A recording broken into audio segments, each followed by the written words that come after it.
Greetings, fellow YouTubers. Irv Lindsay here. How you doing? Welcome to my gardening channel. I have not posted a gardening video in quite a while because I got a job last year and my leisure time has been spent doing other things, not gardening. But I wanted to show you my garden anyway because I have spread some seeds. I'm planting various types of flowers to attract pollinators to passively help out the environment, even though I'm not going to be actively gardening for vegetables this year. So I wanted to show you that, and I wanted to tell you a little bit about what's going on in my garden, even though I haven't been actively gardening. So you can see my gardening stuff is still out here for the 10 of you that have seen my gardening videos before. So what happened was when I abandoned my garden last year because I just didn't have the time. Now, I am not an expert, but I did a lot of research and I listened to a lot of what the experts online had to say when I was trying to put it together. And if you set things up properly, your garden will survive. Give it the nutrients. And the other thing is I have a great underground water system because I am on the side of this hill here, and it just goes all the way up there. You can see the houses way up there high above me. And anyway, so when I abandoned the garden, it just survived. Now, some stuff I want to show you. I did throw some seeds out. So let me zoom in just a tiny bit. That right there, I've got several new varieties of nasturtium, and I just threw out some seeds. So I've got 1, 2, 3, 4, looks like 5 over there. There's 5 nasturtiums have come up, which I'm very impressed because they don't come up very easily, and you have to sow them early because nasturtium seeds have to be colder. If you try to plant them and the temperature is above 70, a lot of times they won't germinate. I know this from sad experience. All right, so some of this stuff is weeds, and I'll have to deal with that as it grows. I'm pretty sure that's a weed. This stuff over here I didn't plant, but it has these pretty little purple flowers. So after the flowers drop, I might just pull all that up. Yeah, we'll see what happens. And then I'm pretty sure these two I'm pretty sure are Arctic King lettuce. I've got, is this just no, that's a sprout of some type right there. And some of this, I have several of these growing. This is a type of flower. I can't identify the babies. I believe this is more lettuce. And this obviously is not been sown. And this is, I'm not sure what this is. It's actually a vine. This is all one plant. Let's see what else we got here. We got more of this stuff that I have these all over the place, and I've sown several of these. Now, check this out. This was a type of pepper that was growing in this pot last year, so I'm assuming that these are pepper seeds that came from, it's either a bell pepper or a banana pepper, I don't know which.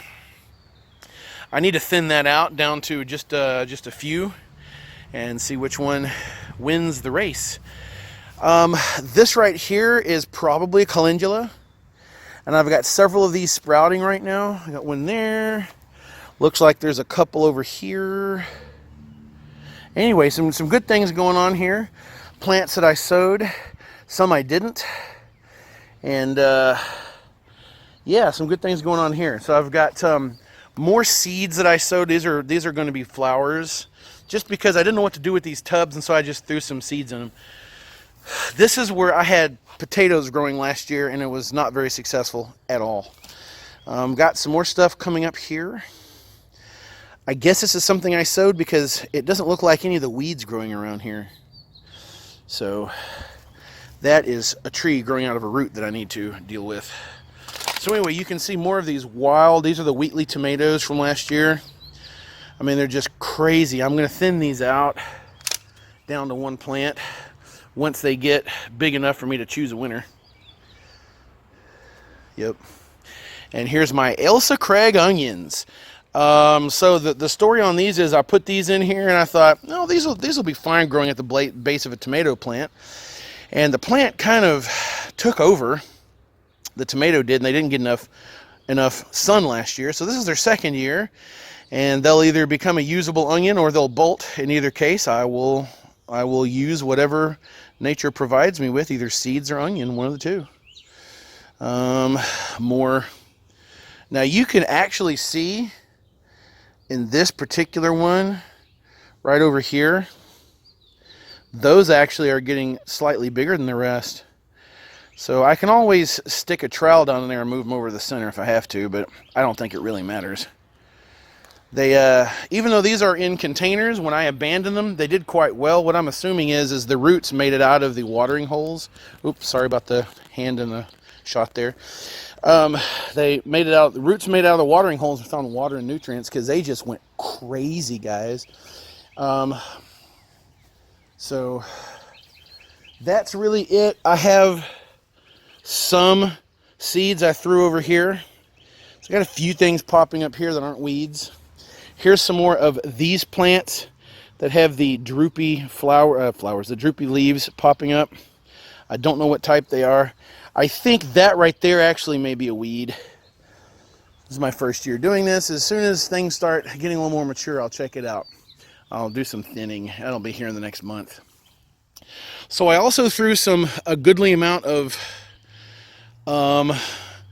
wildflower and pollinator seeds over here in this pile of crap behind the shed. I don't know if they'll take. I know I had a bunch of wild asters growing there late in the season last year. The bees really enjoyed. And also threw some butterfly milkweed over there, some seeds. But the upper portion of my backyard I haven't mowed. I'm not going to completely let it go wild and return to field, but I'm going to give this long enough so that a lot of these things growing back here can drop seed for next year. And it's trying to help out the pollinators early season. There's a lot of interesting things growing back here because I do this every year in my backyard. Here's my fire pits filled with old tomato vine. And also over here, I'm doing an experiment. I want to share this with you guys too. So I don't know if you can see it, but I have a little bit of fencing right here, kind of denoting where the corner is, and the same over here as well, just to mark it for myself. What I'm going to do is I'm not going to mow inside this area here, and that's going to be where I throw a handful of butterfly milkweed and some other plants. You know, if you plan your garden properly, you don't have to, if you have the right climate, and we get a long enough growing season here in southern Ohio, I don't have to do indoor plants, and they'll come up on their own. And this, one last thing I want to show you. This particular plant went over this and out here. That's why I had this put down so we wouldn't have to compete with the grass. But if you look real close, right over here, and I'm zooming in a little more than it's going to look a little ugly maybe, there's some tomato sprouts growing in the grass over here. Good luck to you, little guys. You're going to get mowed eventually. I do want to contain my wild. I don't think there's any other growth. I haven't seen any. I don't. If they are, they're being probably being choked out by the grass. I don't see any, do you? There's maybe a couple right there, maybe. We'll see. Unless I find a friend or neighbor that wants some, they can be dug up and potted. Tomatoes don't really mind their roots being messed with too much, at least the ones I have done winter sowing, milk jug sowing. You have to separate the roots from the ones in the milk jugs. I have a milk jug sowing video. If you haven't seen that, check it out. It's a fantastic way if you do want to early start your plants, but you don't want to mess with grow lights. You can milk jug sow. I had great success with that last year. I did share a video on that. Guys, thanks for watching. All 10 of you guys that watch my videos. I appreciate it. Everybody enjoy the rest of your week. Keep fighting a good fight, and I will see you in the next video whenever I post that, because this isn't a regular channel. Thanks.